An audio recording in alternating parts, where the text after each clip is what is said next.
Hi, I'm Canon Explorer of Light, Bruce Dorn, and I'm working with F.J. Westcott these days to design new softboxes.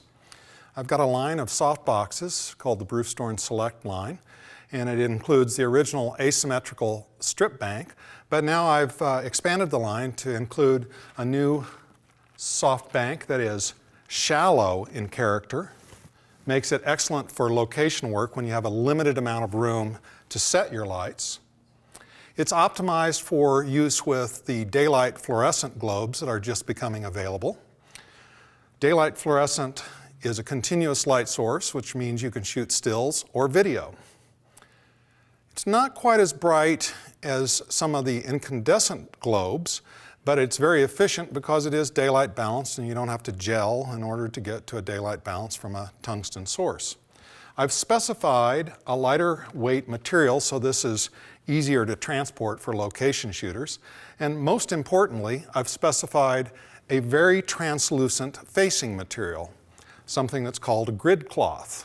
Now, 99% of the softboxes on the market use what's known as a full stop silk. This is much more translucent, transmits a great deal more light, and takes advantage of the fluorescent's somewhat lower light output, optimizing its performance when you use it in a softbox. If you use these same lamps in a traditional softbox, you're going to lose a lot of output. Notice the shallow depth. These come packaged as kits with the Westcott Spider Light TD5. I'm going to go ahead and tear this facing material off. And we knock down the output so that we can take a look at the TD5 fixture in place. 5 globes. It uses the larger 50-watt daylight fluorescence and a little tiny little, I think 20-watter in the center just to fill up that small space. Notice that these have been on and I'm touching the globes. You wouldn't dream of doing that with an incandescent because it would absolutely fry your fingers. I think that these daylight fluorescents are the wave of the future. Dave, you want to go ahead and heat that back up for me there, buddy? Thank you. So, let's bring in somebody considerably more attractive than myself. Kirsa, you want to come in and step in for a second? We'll just do a quick demo of both stills and video using this light source. You know the spot right there, Kirsa. Now, you know, the tendency with a softbox is to really hammer the subject, you know, just aim it straight at the person. But I'm going to roll this in just a touch closer, I think, here. And Kirsa, come to me just a tiny bit, my dear. Good, and twist that way. I'm going to adjust this just a tiny bit. Now, because I have a reflector for fill on the short light side of things, the video camera is shooting a short light type of composition where the key light is coming from the opposite side of the nose on our subject. I used a Westcott reflector to act as fill on the camera side.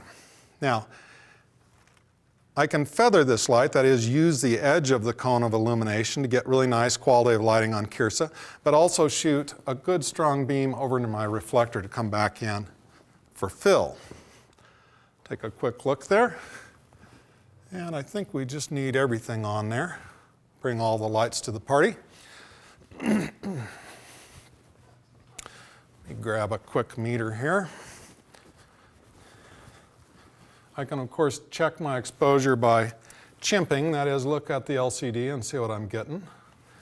I've got one too many on there. I'm going to knock the light down just a little bit to balance it out. And we'll get set up here for a quick still.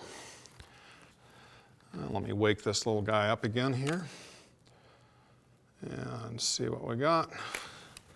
All right, Kirsa, I'm going to just bang off a couple of stills.